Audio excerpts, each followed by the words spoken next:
Good evening, everyone. In the last class, we have done till question number 53. Now, moving to question number 54. Don't disturb. Moving to question number 54. Very, very easy. सिर्फ बता रही हूँ आपको. Otherwise, I know that you people know this thing.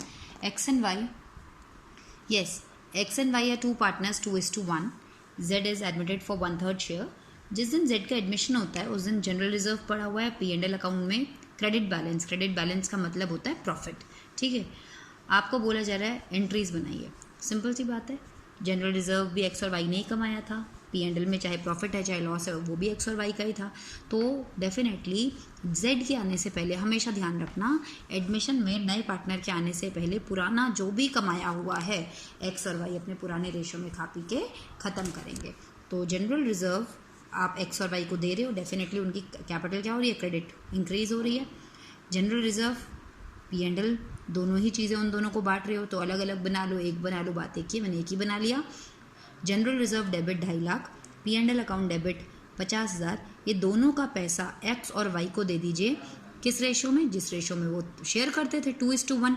अभी क्योंकि Z आ जाएगा तो फिर दिक्कत हो जाएगी. Z के आने से पहले ही इस पैसे को हमने खा पी के ख़त्म कर लेना है. और पार्टनर्स को जब भी कुछ आप देते हो तो उनकी कैपिटल क्या हो जाती है, इंक्रीज, विच मीन्स क्रेडिट. इसलिए हमने इन दोनों को क्रेडिट कर लिया. जब जब उनको कुछ मिलेगा उनका अकाउंट क्रेडिट होगा, जब जब उनसे कुछ लेंगे उनका अकाउंट डेबिट होगा.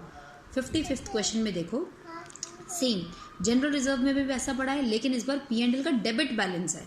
डेबिट बैलेंस मतलब लॉस. चाहे प्रॉफिट हो चाहे लॉस हो, पुराने पार्टनर्स का जो भी कुछ है वो पुराने पार्टनर्स नए के आने से पहले खा पी के ख़त्म कर लेते हैं.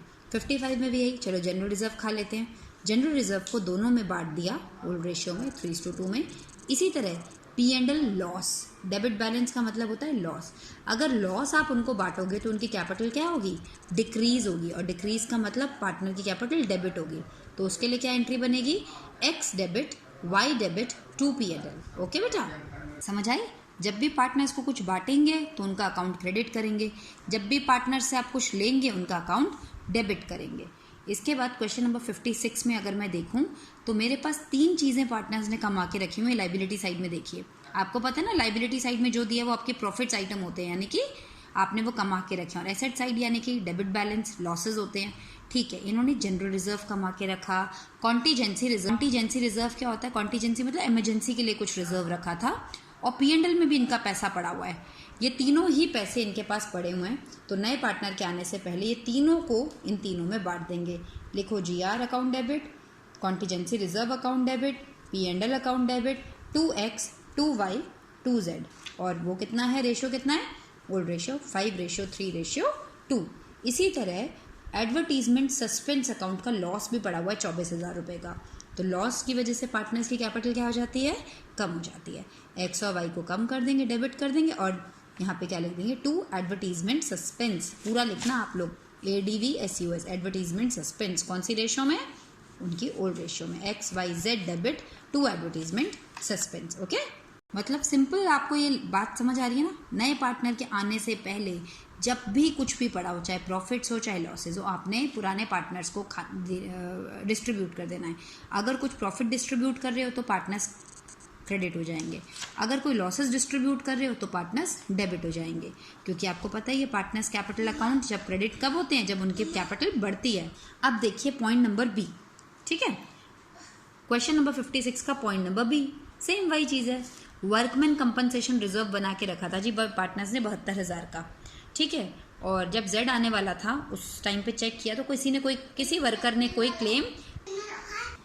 ठीक है बेटा, इसमें भी पॉइंट नंबर बी में वर्कमैन कंपनसेशन रिजर्व पड़ा है 72,000 का और उसके ऊपर किसी ने कोई क्लेम नहीं किया.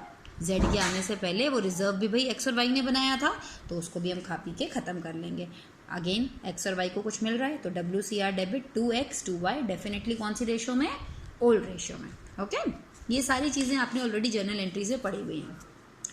सी पॉइंट में बोला है रिजर्व है 72,000 रुपये का, 72,000 का, और वर्कर्स ने क्लेम कितना कर दिया, 48.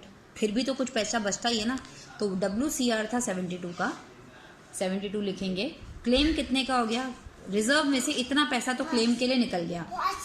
तो WCR भी 72,000 था. उस 72,000 में से यहाँ पर लिखिएगा 48,000 निकल गया. अभी भी कितना बचा हुआ है, 24,000. ये 24,000 रुपये इन दोनों में बढ़ जाएंगे। किस रेशियो में? इनकी ओल्ड रेशियो में। ओल्ड रेशियो क्वेश्चन में गिवन होगी, नहीं गिवन होती है तो इक्वल होती है। Next point, again investment fluctuation reserve बना हुआ है 24,000 का। क्यों बनाते हैं सबको पता है, इन्वेस्टमेंट्स अगर फ्लक्चुएट हो जाएंगी तो हम उसमें से रिजर्व में से उसकी पूर्ति कर लेंगे। नीचे बोला हुआ है उसी लाइन में, इन्वेस्टमेंट थी 1,20,000 की, मार्केट वैल्यू उसकी रह गई है 1,10,000 की। अब भाई सिंपल सी बात है, आपकी इन्वेस्टमेंट 1,20 की है, अब वो 1,10 की हो गई है, तो 10,000 रुपये का जो ये हुआ नुकसान, मगर आपने इसके लिए रिजर्व बना के रखा था। जैसे ऊपर वर्कर्स के लिए रिजर्व बनाया था, यहाँ पे इन्वेस्टमेंट के लिए। तो इन्वेस्टमेंट फ्लक्चुएशन रिजर्व में आपके पास 24,000 थे, 10,000 रुपये आपके निकल गए इन्वेस्टमेंट के नाम पर। जो नुकसान हुआ आपको अभी 10,000, मार्केट वैल्यू कम हो गई ना उसकी, 24 में से 10 चला गया, अभी भी आपके पास 14,000 रुपये बचता है। ये 14,000 रुपये आप एक्स और वाई को दे दीजिएगा। लास्ट उसके बाद है जनरल रिजर्व पड़ा हुआ है, उसमें से जेड के एडमिशन के टाइम पे वो कह रहे हैं जनरल रिजर्व में जो भी पैसा पड़ा है उसमें से 20% अमाउंट IFR में डाल दो। ठीक है जी, बहुत अच्छी बात है। जनरल रिजर्व में कितना पैसा पड़ा हुआ है? 4800 पड़ा है। 4800 का 20%, 4800 का 20% जितना भी होगा वो आप IFR के आगे लिख दीजिएगा। ठीक है, 4800 का 20% हो जाएगा 960 हो गया। 960 के बाद जो बचा हुआ अमाउंट है वो एक्स और वाई में आप लोगों ने बांट देना है उनकी ओल्ड रेशियो में। क्लियर? इसके बाद लास्ट पॉइंट आता है एफ पॉइंट, जिसमें ABC 631, अगेन उसमें डी आ रहा है, डी के आने के बाद 3331 हो गई है रेशियो।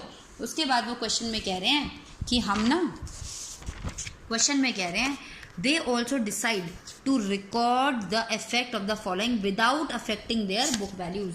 वो नहीं चाहते इनकी बुक वैल्यूज़ को इफेक्ट करना, यानी कि वो चाहते हैं जेड के आने के बाद भी ये वैल्यूज़ ऐसे के ऐसे ही रहें बुक्स में।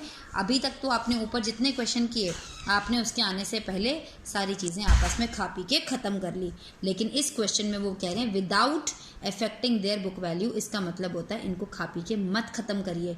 तो डेफिनेटली यहाँ तो आपको सब बच्चों को बात पता है, कमाया ABC ने और हिस्सा जेड भी लेगा। अगर आप बांट के ख़त्म नहीं करोगे तो इसमें जेड को भी मिलेगा। तो ऐसे केस में आपको याद है हमने चैप्टर नंबर 4 में भी किया गेनिंग टू सैक्रिफाइसिंग।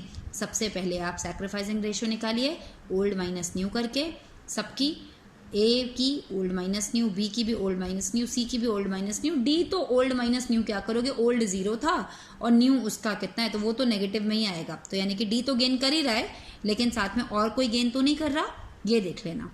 ठीक है, और फिर उसके बाद इन चारों की जो वैल्यू आएगी, सबसे स्टेप नंबर 1 आपने सैक्रिफाइसिंग रेशियो निकालनी है। कैसे निकालनी है वो सबको पता है। डेफिनेटली नया पार्टनर तो गेन कर ही रहा है डी, और इसके अलावा देख लेना कोई गेन ना कर रहा हो। फिर आपने क्या करना है, जनरल रिजर्व हमारे पास पड़ा हुआ है, कॉन्टीजेंसी रिजर्व पड़ा हुआ है, P&L का अकाउंट का क्रेडिट मतलब प्रॉफिट पड़ा हुआ है, और ये एडवर्टीजमेंट सस्पेंस अकाउंट यानी कि loss. This plus this minus this, ये जो भी आंसर आता है आपको मैंने चैप्टर नंबर 4 में भी बताया था ना 3 steps. Step number 1 calculate sacrificing ratio, step number 2 make journal entry. What is the journal entry? Gaining partner debit to sacrificing partner, और step number 3 put the amount. नहीं आएगा तो मुझे बताएंगे। Today's homework question number from 53 to 56. Tomorrow we are going to start with the long questions.